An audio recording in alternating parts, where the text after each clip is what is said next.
welcome to Sagittarius season. Thanks for tuning in to the Embodied Astrology podcast. I'm Renee Sills. I'm a consulting astrologer, embodiment educator, and the creator of Embodied Astrology. If you enjoy my readings, make sure to pre-order your 2025 Year Ahead Expanded Horoscope now.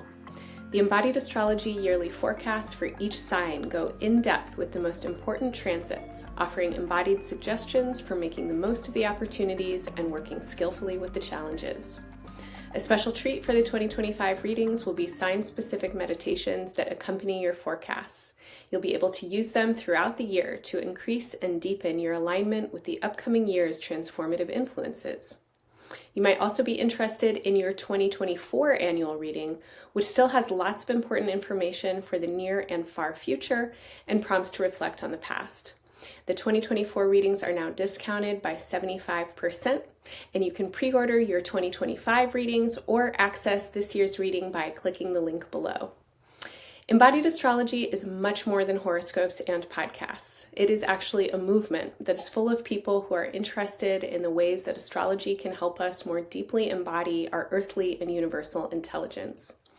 We offer ongoing classes, workshops, trainings, and community process spaces where we practice astrology as a language for living. We blend astrology with art, science, healing methodologies, and activist strategies. We hold space for ourselves and each other to expand and explore symbolism, mythology, and meaning. We queer, unpack, and evolve this ancient technology in service of our present needs and future potentials. If this sounds like something you've been looking for, or if my readings resonate for you and you want to take them to the next level, I hope you'll join us sometime.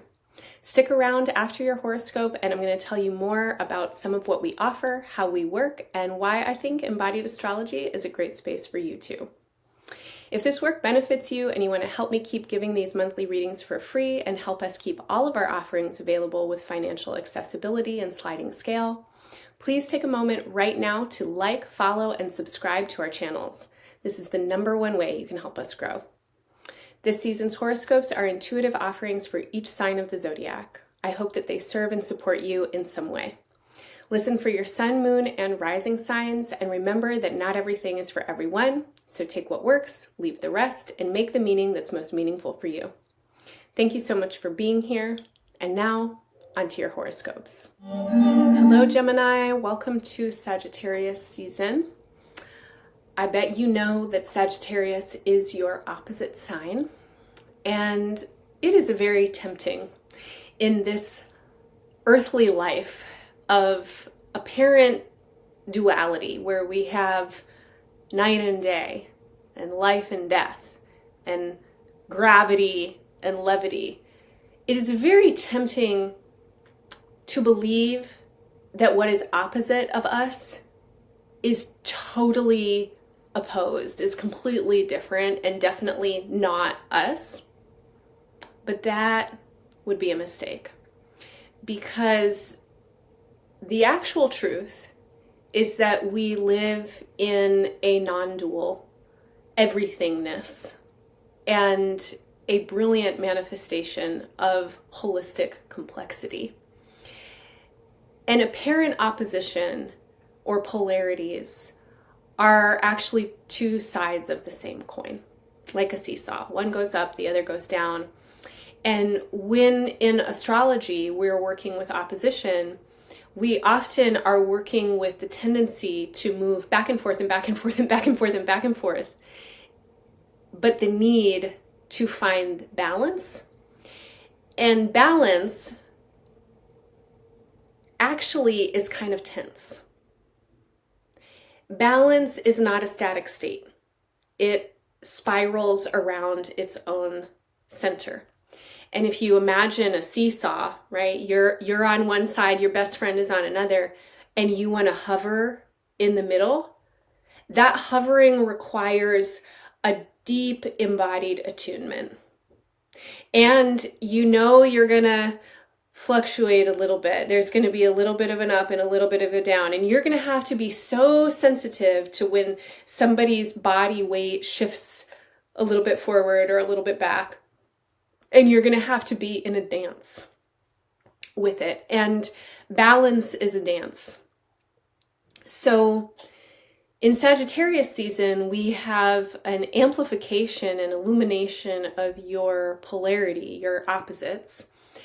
And in this way, there is a suggestion that you might be met with polarization or opposition.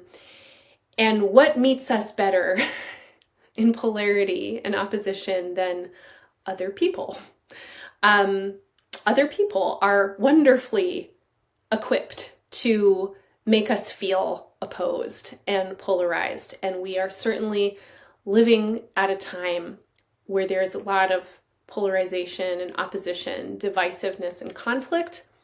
But this is also a time, I believe, that is ripe for dancing and better equipping ourselves to dance with tension.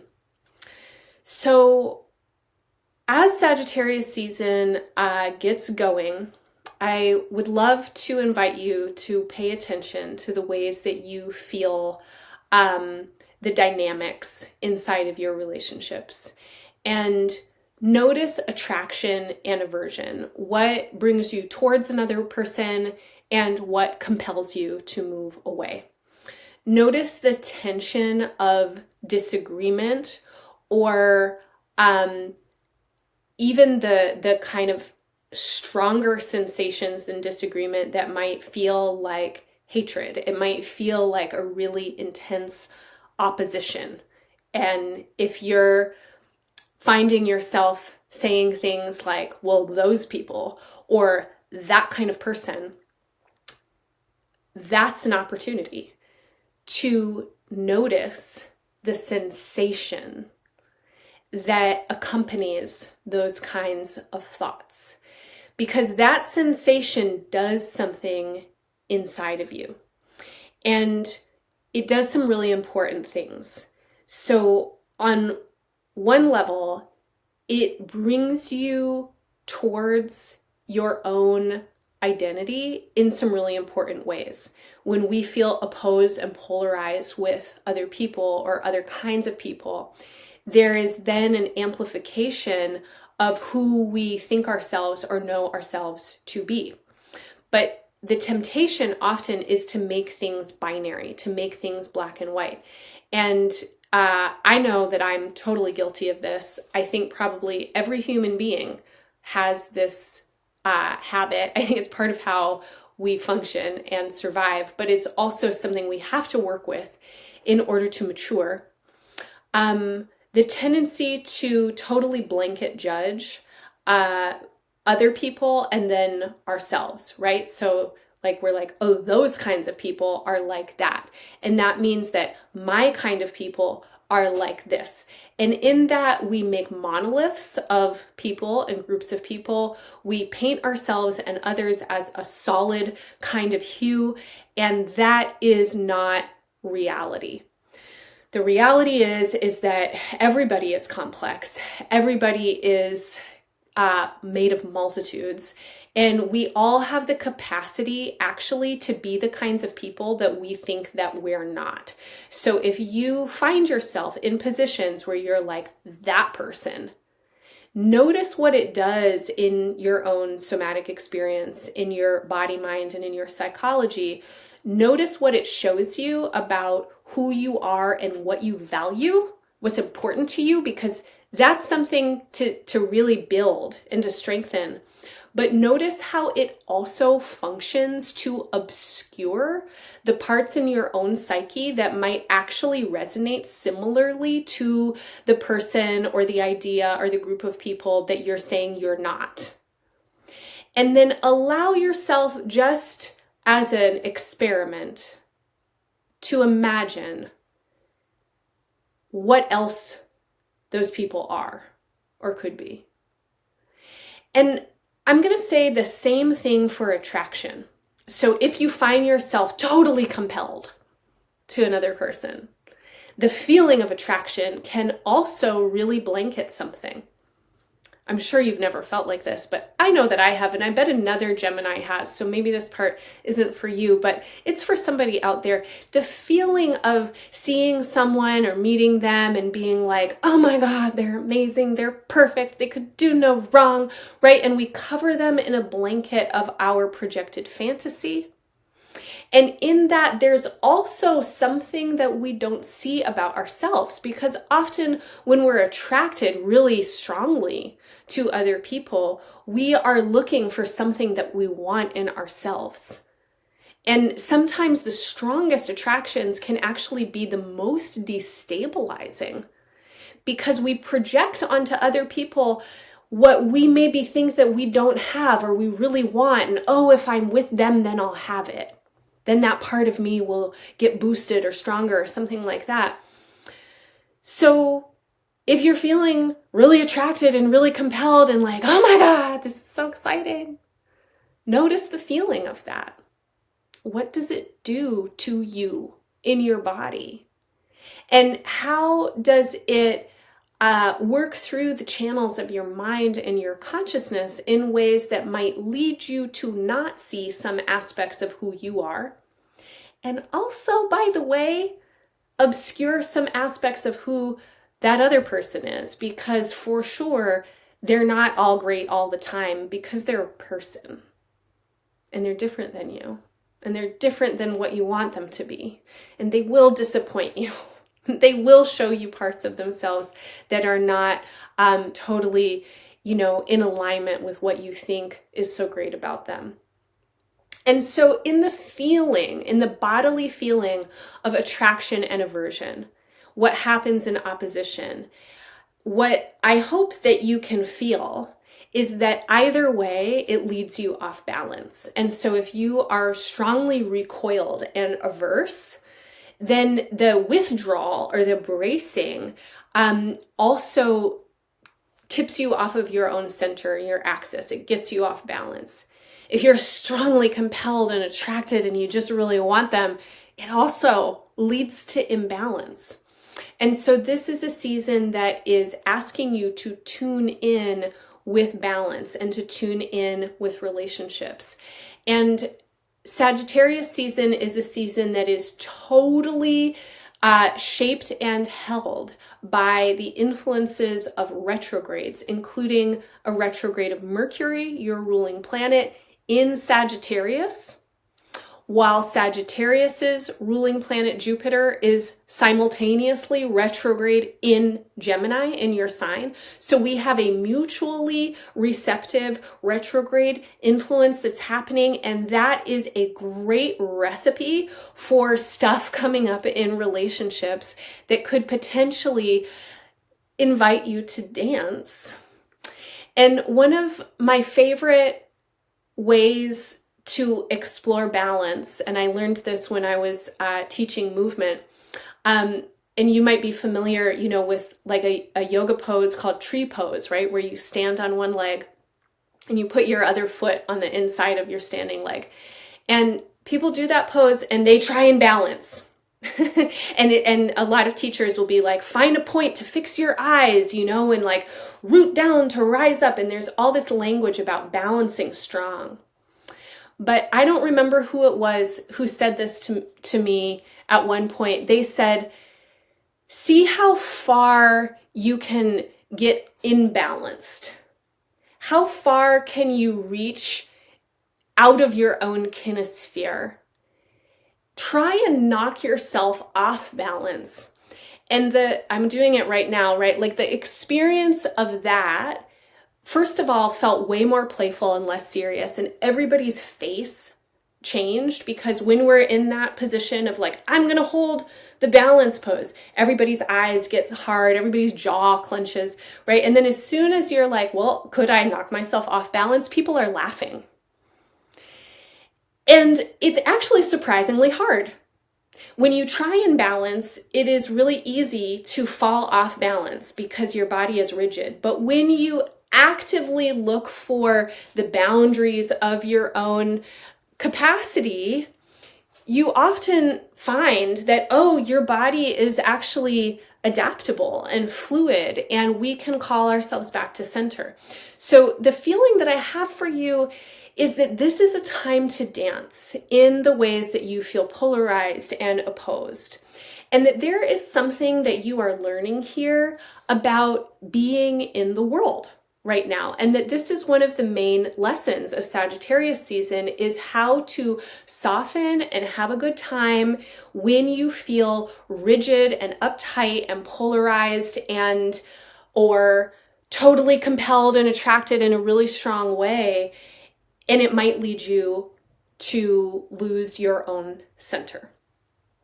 So the first half of Sagittarius season, from the 21st until the 5th of December, is a quality of time that has us really, I'm going to say, kind of focusing inwards. And it's kind of like our vision gets a little bit darker during this period of time. This may be a period of time when you are seeing all kinds of problems with other people or in your relationships, or people that you're in relationship with might be going through something really hard, or they might be seeing all kinds of problems with you or with the world or something like that. And there's a kind of contracted uncertainty, not knowing how to be with people, how to communicate. Stuff might be coming up that feels like it's all kinds of stuff. And notice what you do with it. Notice what your body does with it. Try and breathe, soften, sway, relax. When you get rigid or when you get pulled off of your own center, notice it. I'm speaking literally right now because this is a psychosomatic reading. And whatever the situation is that you're experiencing will manifest in your body and your energy. And that's where I'm focused. So I'm saying literally, notice what happens in your body when you feel a kind of way with other people. And work on that level. Try and work on a somatic embodied level before you try and figure out what to do about them or how to talk about it or something like that. There's a new moon on November 30th, so in the belly of this period of time. And this new moon is asking you to let go of ideas about your relationships that no longer serve them. So there may be relationships that you've been in for a long time that are changing. They don't necessarily need to end, but the way that they have been may need to evolve. You might be in a position where something actually needs to end.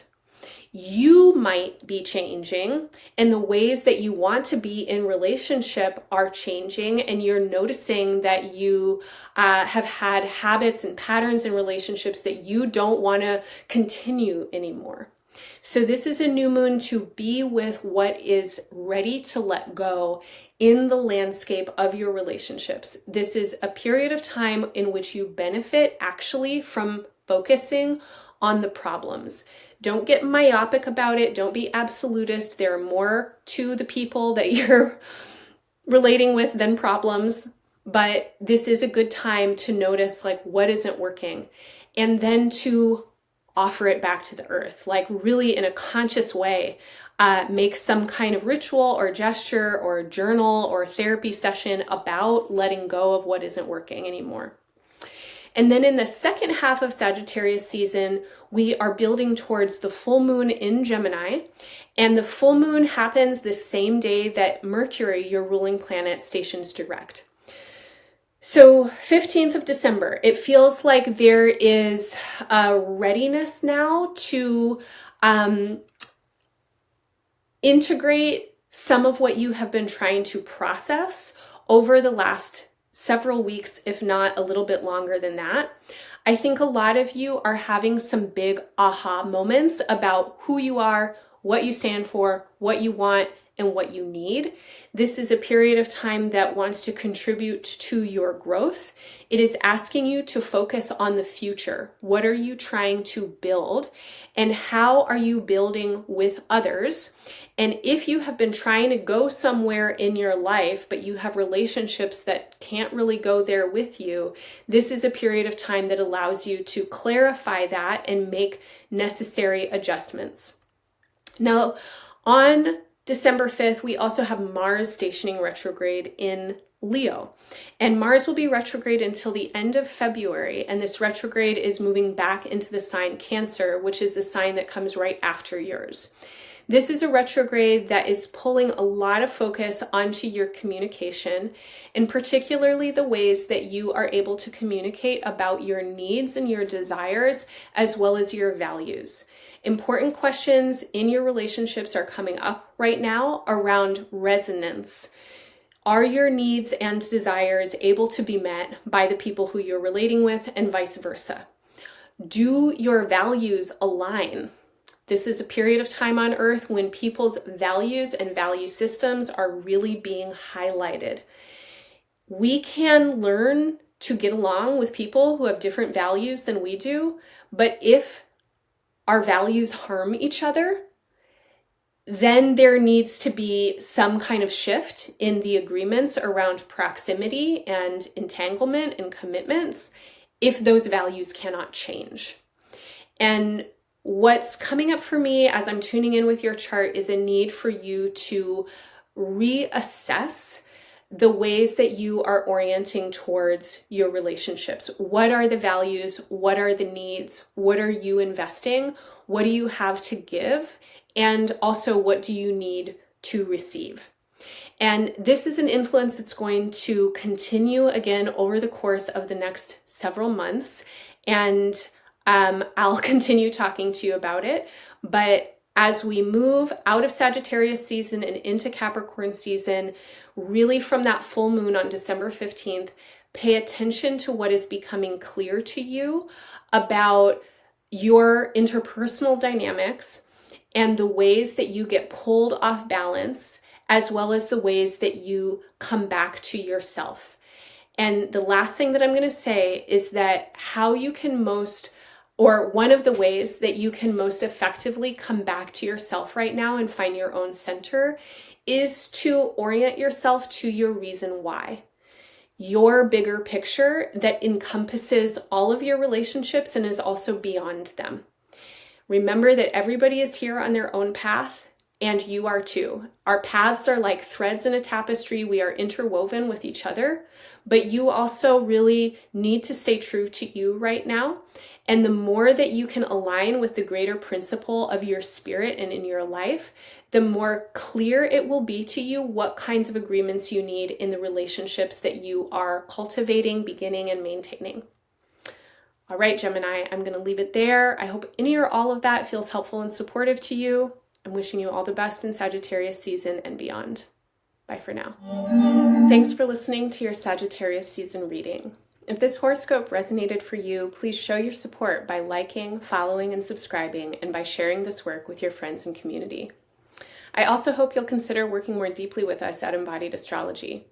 Because we time our classes, workshops, and events with current transits, we're always offering to the present moment, and we're usually right on time. Every month and throughout the seasons, we engage the creative, experimental, and experiential aspects of current astrology. And our work is always given with an ethos of generosity and accessibility. Our classes, workshops, and series are available with scholarship and sliding scale, and no one is turned away for lack of funds. We do rely on your support and presence to keep us going, though. So help us sustain and support our work by making a one-time or recurring donation, becoming a member, or signing up for one of our offerings. Our offerings this season are exciting, and I hope that you'll join me for some of them. Every Monday, I offer a class called Somatic Space, where we prepare ourselves to work with the astrology of the week ahead through gentle, healing body practices, breathwork, meditation, and visualization. You can drop in once to try it out, or if you become a member, you'll also get access to the past class video archive and Tea Time, a monthly conversational space where we learn and share how astrology is moving through our lives and make great friends and build community in the process. Over the course of Sagittarius season, we're also offering a number of unique workshops that are times to help us meet this moment of change and transformation that Sagittarius season is bringing. On Sunday, December 1st, Embodied Astrology is honored to offer a new moon somatic grief ritual and ceremony of connection with ancestors, elements, and the earth, facilitated by Ekua Adisa. Ekua is a grief guide, death care worker, medicine person, medium, world shaper, and ritualist who will be joining our facilitator, Sherry Taylor, in her Embodied Astrology series exploring the femme and queer faces of Saturn, Salve e Coagula. Sherry will be joined again on the solstice, December 21st, for a year's end writing ritual co-led with Janata Petrus. This is an opportunity to reflect with the astrology and the personal and collective lessons of 2024 before we transition into a new calendar year. In between these two sessions with Sherry, you can also join Janata for December 15th's Full Moon Artistic Alchemy session, where you'll learn more about the Sagittarius Gemini axis in your chart and practice tapping into this energetic polarity through prompts and personal reflections that guide support for living and expressing your courageous creativity throughout the seasons. Finally, on December 7th, the day that Neptune stations direct from its 6-month retrograde, please join us for the final session in the Nebula Lab series hosted by Gabs 404.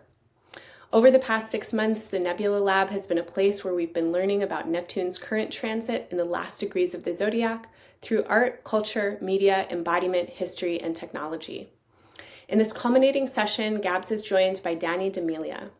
Danny is an artist and educator working at the intersections of performance, visual art, radical pedagogy, and social, relational, ecological justice. Danny will guide us in an exploration of radical intimacy, unnumbing, and expanding our awareness of interrelatedness beyond the human realms. These are, of course, some of the qualities and conditions which we'll most need in the year ahead and the years to come, so I truly hope that you can join us. You can find more information about everything and everyone I just mentioned in the show notes or through the study section at embodiedastrology.com. If you can't make our live events, but you still want to participate, your registration always includes recording access. Thank you so much for being here. Thank you for listening and engaging. I truly hope to see you in an Embodied Astrology space soon. Bye for now.